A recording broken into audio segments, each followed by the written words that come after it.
JB here, 142 on this fine afternoon, May 14, 2024. Just gonna be really quick. I always say really quick and then it turns into 20 minutes. Not gonna talk about too much. If you don't want to hear me rant about ENVX, I'll do it at the end. So first 5, 10 minutes will be about other names, and then I'll talk about that one. But first, talk about the market and the SPY's trading tight range today. So if you take a look at the open, 521.11 down to low 520.56, and then the high is 524.41. So I don't know if that's a 0.2 something percent range, but it's a very tight range. And I mean, it makes sense ahead of the CPI numbers tomorrow. But then the PPI data came out a little hotter than expected this morning. But I guess the market's saying we don't care about the PPI data. Some reversals off the lows. So that's that on the SPY. Some of the names I've traded. So I post about iRobot in the watch list. Post on FinTwit. It rallied off the open, locked some of my calls in, added some later dated strikes.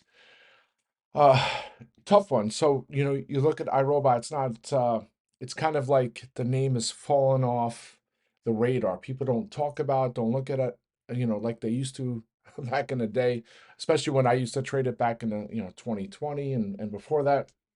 Um, but I think even without the meme stuff, the GameStop, the AMC, I think you look at iRobot, I think it trades higher just based on its earnings last week, the turnaround story, the fact that it trades lower because people think it can't pay its debt back, but I think they will, and so on and so forth. So I locked a lot of calls in for some nice profits. I'll continue to hold the rest of those for higher, but I really like iRobot in the coming weeks, and I'll continue to hold those calls. Uh, Roku. So not much to say here about Roku, but it was soaring this morning. No news, no catalyst. There was what it was. The CFO was supposed to he's going to present at a conference on tomorrow, May 15th, and then there was a deal with MLB, right? I guess that was that yesterday. Yes. So they announced a deal with MLB. They're going to stream Sunday games. I mean, all these. If you look at all the a la carte programming that's out there, HBO Max, they all have some kind of sports feature in there. Someone has the NBA. So anybody, I'm a big Knicks fan. HBO. I don't know if it's just a beta or if that's what they're going to, but I can watch the Knicks on my phone with HBO Max. So it doesn't mean here nor there. I'm just, I've always talked about the bull case on Roku is that they're going to be the platform of choice for people to stream. So if I'm watching the Nick game, it should be on the Roku platform with HBO Max attached to it. It isn't at the moment, but needless to say, you see it rallying up this morning. Somehow locked some of my all of my May 17 strikes in for some profits, added some later dated strikes. I've said this before. I think at some point there's going to be some M&A rumors, whether it be Netflix or some other content creator. I'm not saying HBO, but maybe Disney or what have you, because Roku it's a unique spot. They have so many eyeballs they get. They're monetizing. There's so much going on that I think someone could come in, acquire them, and it could be immediately profitable for a company, a couple months, couple quarters, or what have you. So uh, we'll see. It's trading up here at 62.68. I think it hit. Did it hit 67 this morning? It might have. 66.58. So like that one in the coming days. So that's Roku. iRobot. Did I talk about Fiverr? Probably. Uh, yeah. So not much to add here on Fiverr. Added some June strikes. Some. I, I won't call them crazy lottos because I think when you trade options, you need to have some kind of craziness to you. But got some June strikes in the 30s. It's right here, 8 cents away from the daily highs.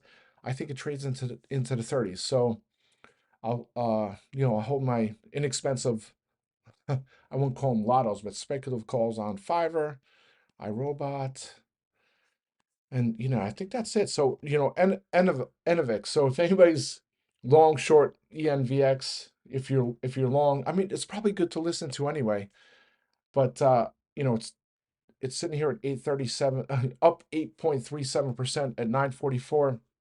I have some puts that I added on Friday, and the more I look at it, I still can't put my head around the story, Uh, so I use comparisons with Nikola back in the day, and you know Elfin, which probably not the best example, but they had Zitto Coin.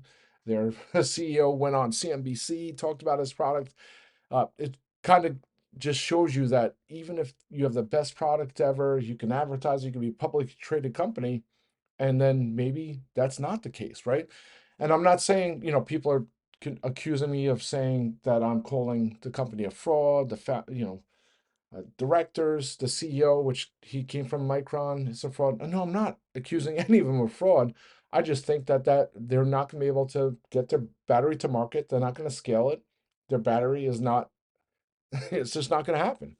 So that's kind of my thought process, or at least some of the reason why I got some puts last week. And it's like over the weekend, I do so much research. I'm hoping someone can convince me otherwise, and it just doesn't happen, right? So the company, and if you go and you listen, and I have to listen to these 50 minute podcasts with the CEO from Micron, and I have to listen. All he talks about, if you took architecture and if you said architecture uh, once on your podcast, you have to do a shot or whatever. He'd be passed out within 5 minutes. He says architecture so many times. It's like he's been rehearsed, or it's hard to make these accusations because I'm trying to find a middle point or a middle ground.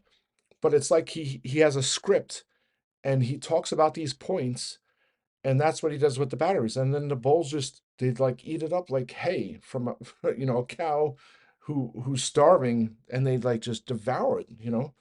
They talk about architecture constraints. He has all these buzzwords that he uses, AI, and it you know I I don't want to say it reeks of fraud because that's an accusation, but it doesn't sit right with me. So anyway, so these bulls on ENVX will say that they announce, oh, they have an order with a top 5 OEM company, phone manufacturer. But I'm like, if I'm Apple, right? If so pretend you're for a second you're one of these big phone manufacturers. So there's a lot of components that go in phones: processors, batteries, microphones, cameras, the frame, the hardware, the nuts and bolts. There's so much.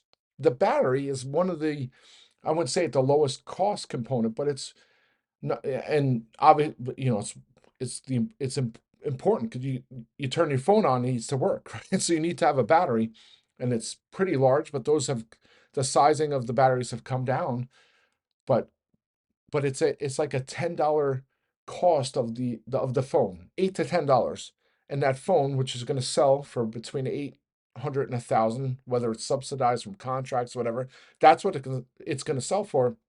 So here's a company that's has no revenues, or well, minuscule revenues, because they acquired a company in Korea who has military contracts that has whatever. So I can go on rants on that. And this company is going to intrude on this space uh, to supply batteries to cell phones or phone companies that they already have suppliers, right? So that's number one, to assume that these suppliers' batteries are not as good as Enovix's battery. So that's number one.